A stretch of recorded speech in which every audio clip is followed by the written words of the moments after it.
Olá, estudantes! Vamos dar início a um ciclo de estudos em comemoração aos 300 anos de Minas Gerais. Hoje teremos uma aula interdisciplinar com artes, ensino religioso e educação física. Temos aqui presente a professora Tassiana e o professor Diogo. Eu sou o professor André e vamos trabalhar um pouco o conteúdo de arte a partir das perspectivas das comunidades tradicionais de Minas Gerais, especificamente as comunidades indígenas e as comunidades quilombolas. Bem, o que são as comunidades tradicionais? Segundo o decreto 6.040 de 2007, me desculpem, são grupos culturalmente diferenciados e que se reconhecem como tais, que possuem formas próprias de organização social e que ocupam e usam territórios e recursos naturais como condições para sua reprodução cultural, social, religiosa, ancestral e econômica, utilizando conhecimentos, inovações e práticas geradas e transmitidas pela tradição.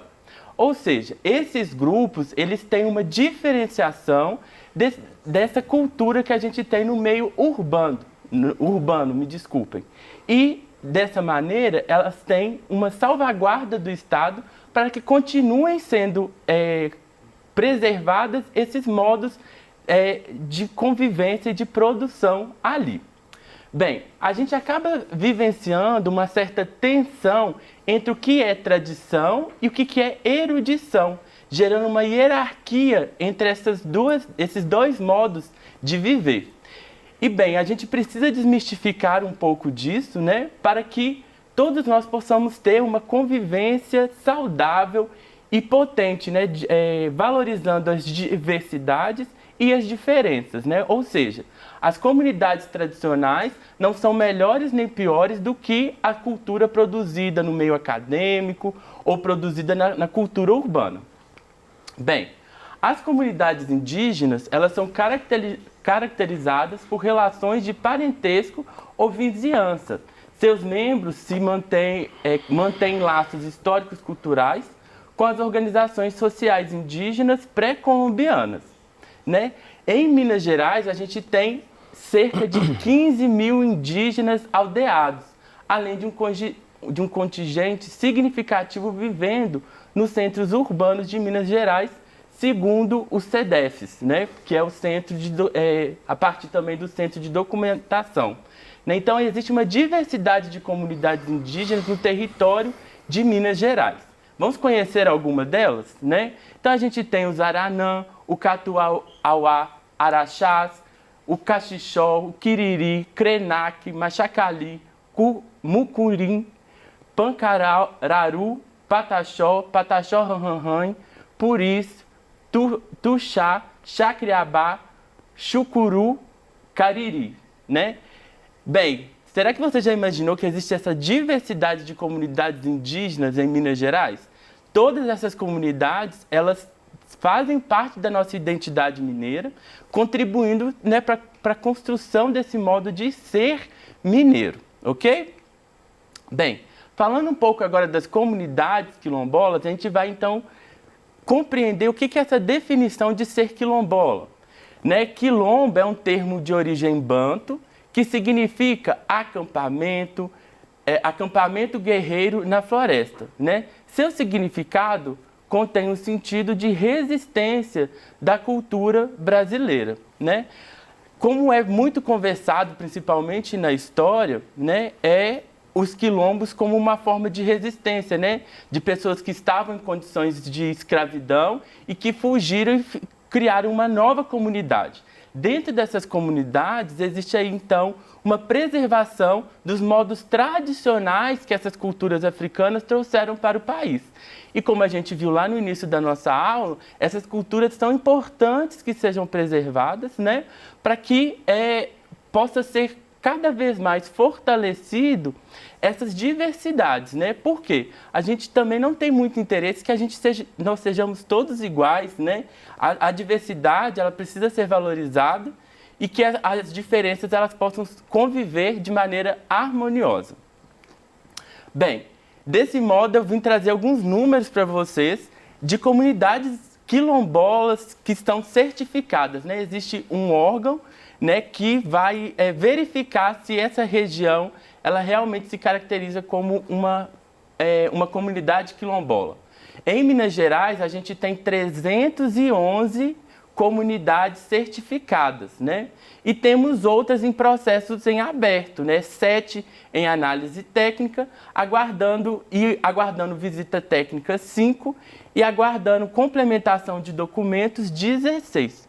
Ou seja, existe em todo o território mineiro, que é um território muito grande, né? O maior estado do Sudeste, esse tanto de comunidades, né? E em que medida essas comunidades trazem as suas experiências, as suas visões de mundo, as suas experiências sociais, culturais, para a nossa convivência, para o nosso modo de ser, para o nosso modo de fazer. Bem, agora a gente vai conversar um pouco mais sobre a perspectiva, né, das comunidades tradicionais e as religiosidades. Para isso, eu vou convidar a professora Tassiana para dar sequência à aula. Pois é, pessoal. Quando nós falamos sobre as comunidades tradicionais e a religiosidade, nós temos que lembrar que aqui em Minas Gerais, a cultura é fortemente influenciada pelas tradições africanas, porque esse estado recebeu um grande número de pessoas da África que vieram para serem escravizadas. Infelizmente, uma coisa muito triste da história do Brasil é que quando os europeus vieram para cá, eles trouxeram o hábito do trabalho escravo, trouxeram pessoas para serem escravizadas e que essas pessoas, elas vieram contra a sua vontade, mas acabaram formando a população que nós temos hoje aqui em Minas Gerais. Então, a base da população mineira, ela é também composta por descendentes dessas pessoas que vieram da África. E elas vieram, e não foi apenas uma questão de número, mas também da influência cultural que elas produziram. Por exemplo, você sabia que aqui em Minas Gerais existem mais de 1.400 localidades, que o nome dessa localidade ele é uma influência das línguas africanas e dos nomes colocados por pessoas de origem africana? Eu coloquei aqui no slide exemplo, a cidade de Monjolos e a cidade de Caxambu. São cidades cujo nome tem origem africana. A nossa culinária também é fortemente influenciada. Quem nunca ouviu falar sobre frango com quiabo e angu? É uma comida típica mineira e é uma influência da culinária africana. A canja de galinha também é uma influência. E da mesma forma, o nosso vocabulário, palavras que são próprias do português brasileiro, que são influência também desses povos africanos, como, por exemplo, cafuné, moleque, fubá, muvuca, são todas palavras que têm origem em idiomas africanos e nessa influência cultural dos povos africanos em Minas Gerais. Pois bem, agora, voltando para o assunto da religiosidade especificamente, a gente tem que lembrar que quando os portugueses trouxeram esses povos africanos, os portugueses, eles eram cristãos. Eles eram pessoas que praticavam o cristianismo como sua religião. E os povos africanos não eram. Isso, infelizmente, foi utilizado como uma desculpa para justificar a escravidão. Os brancos europeus, eles acreditavam que escravizar os negros, tirá-los da sua terra, era dar a eles uma oportunidade de conhecer a religião que eles julgavam verdadeira. E aí, acontece que quando eles traziam essas pessoas para serem escravizadas, eles achavam que não estavam fazendo nada errado, porque eles pensavam que essas pessoas, elas estavam cheias de pecado. E aí, convivendo com eles, teria a oportunidade de conhecer uma religião que os livraria desses pecados. Ora, a gente sabe que as pessoas, hoje, na nossa concepção, a gente sabe que as pessoas devem ter liberdade religiosa, a gente sabe que as pessoas podem ter essa liberdade de consciência, mas na época eles não tinham essa consciência que nós temos hoje. E isso fez com que muitas pessoas que vieram da África, muitos descendentes dessas pessoas, fossem obrigadas a, de alguma maneira, praticar a religião dos brancos. E isso é uma coisa muito séria, porque pode dar dois resultados. Historicamente, a gente sabe que deu dois resultados. O primeiro foi a reinterpretação das tradições do cristianismo em conformidade com a cultura africana, e o segundo foi o sincretismo religioso. O que seria a reinterpretação? É a adoção de uma religiosidade cristã, mas valorizando elementos da cultura e da vida dos negros. Um exemplo de tradição que existe em Minas e que é fruto dessa reinterpretação do cristianismo pelas religiões dos negros é o congado. O congado, ele tem origem em festas que já aconteciam na África. E quando chega aqui no Brasil, eles prosseguem essas festas. O congado tem como um dos seus principais objetivos o culto a Nossa Senhora, mas a Nossa Senhora do Rosário dos Negros. A forma como ele é feito, até a representação da imagem é diferente da forma como os brancos fazem, porque eles acreditam que é uma forma de resposta religiosa que é específica, que eles acreditam que é uma forma que Nossa Senhora respondeu especificamente aos negros. Como exemplo de sincretismo religioso, nós podemos falar que é a utilização de símbolos brancos, símbolos da religião dos brancos, para continuar praticando a religião dos negros. E isso acontece muito comumente na capoeira, porque, por exemplo, às vezes a intenção daquela pessoa que foi privada do seu direito de ter a sua religião era cultuar, por exemplo, Iansã, mas ele não podia, então ele cultuava Santa Bárbara como se fosse Iansã, Santo Antônio como se fosse Ogum, porque era necessário disfarçar o seu pertencimento religioso. Dando continuidade aí, na verdade, a essa quantidade, esse arsenal de coisas interessantes sobre a cultura, principalmente afro, os dois professores trouxeram, a educação física não tinha outra opção a não ser trazer para vocês a capoeira. Essa luta genuinamente brasileira, criada pelos escravos como forma de se rebelar mesmo contra a condição, né, de escravos que eles viviam, tá certo? E um erro comum da capoeira que a gente tem é pensar que a capoeira existiu só no Nordeste ou só no Rio de Janeiro. Na verdade, não, a capoeira existiu também aqui em Minas Gerais, porque onde tinha escravo, né, que ansiava ali, tinha vontade de fugir para um quilombo, em busca da sua liberdade, tinha capoeira, ok? E a origem da capoeira, muitos historiadores já confirmam isso, que ela se deu exatamente no Quilombo dos Palmares, o quilombo mais famoso que a gente teve aqui no Brasil, que era comandado, né, por Zumbi dos Palmares. Os negros, né, que lá chegavam, eles eram treinados em relação a essa luta, né, que foi desenvolvida, e essa luta veio de um ritual exatamente africano, lá da região da Angola, onde várias tribos foram escravizadas, né, foram tiradas lá da sua região e vieram aqui para o Brasil. Esse ritual, pessoal, se chamava Nhongolo. Como é que funcionava esse ritual? Esse ritual era mais ou menos assim, ó. Isso no período que eles não eram escravos, né, lá na ilha deles. Eles tinham como é que eu vou explicar? Tinha um ritual onde os jovens, quando atingiam maioridade, não sei exatamente se eram os 18 anos, eles eram convidados a fazer tipo uma luta ali, ao som de tambor, uma luta meio ritmada. Como funcionava essa luta? O objetivo era você conseguir acertar o pé na orelha do seu adversário. Era uma luta meio que brincadeira, ao som ali do tambor ritmado. O jovem que vencesse maior número de lutas, ele tinha o direito a escolher a moça com quem ele quisesse se casar. Okay? Então, a partir desse ritual, deu-se origem então, à capoeira. Eles perceberam ali um ritual importante que poderia dar origem a uma luta como forma de se rebelar contra a escravidão. Tá certo?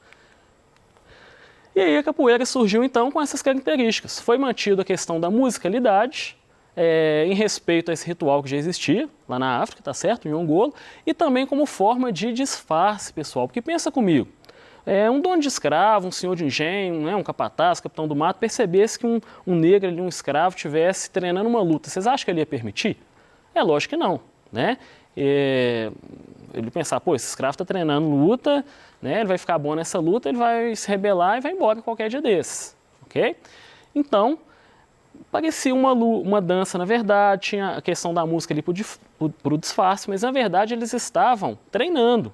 E na hora que precisasse, na hora que fosse para valer mesmo, era com golpes ágeis e rápidos, principalmente com cabeçadas, socos, cotoveladas e, lógico, chutes e rasteiras, como a gente bem conhece aí nas rodas de capoeira, tá certo? Há relatos até de alguns negros mais habilidosos que usavam navalha nos pés para poder, dependendo da luta, já acertar o pescoço do seu perseguidor ali, do capitão do mato, enfim, quem estivesse perseguindo, e já liquidar o perseguidor ali mesmo, ok? Vale lembrar que era uma coisa sangrenta, mas era uma luta por sobrevivência, uma luta por liberdade, que ele realmente tinha que fazer isso.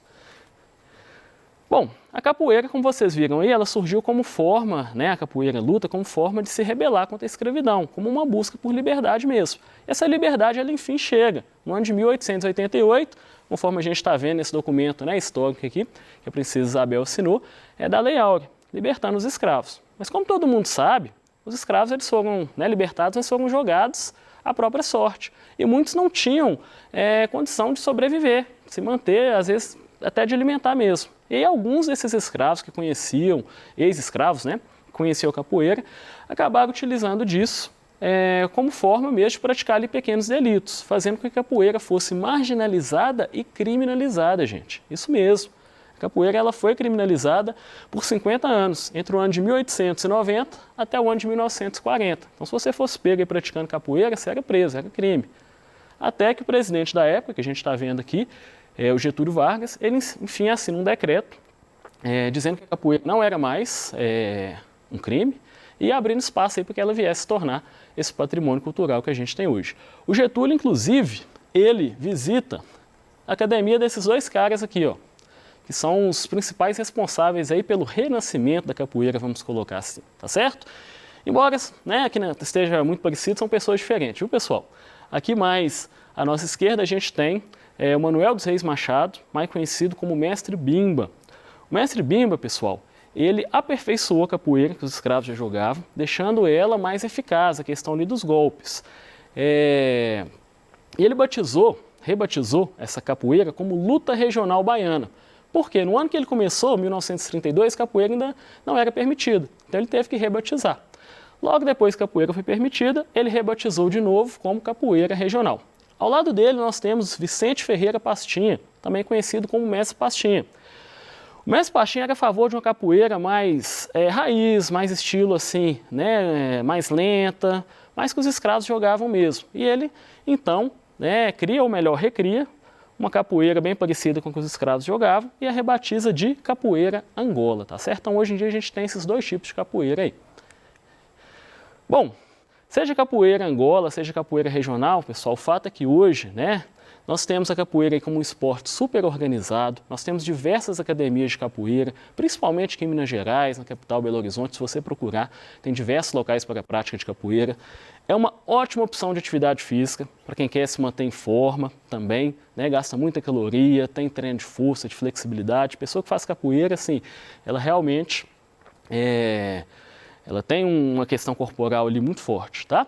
E principalmente a capoeira hoje é um patrimônio cultural brasileiro, graças a essa mistura de cultura mesmo que meus colegas aqui acabaram de mostrar, tá certo? Nós somos uma mistura aí da cultura afro, indígena, da cultura europeia, o que faz o nosso país aí, um país muito grande, com uma gama de cultura realmente muito grande, tá certo?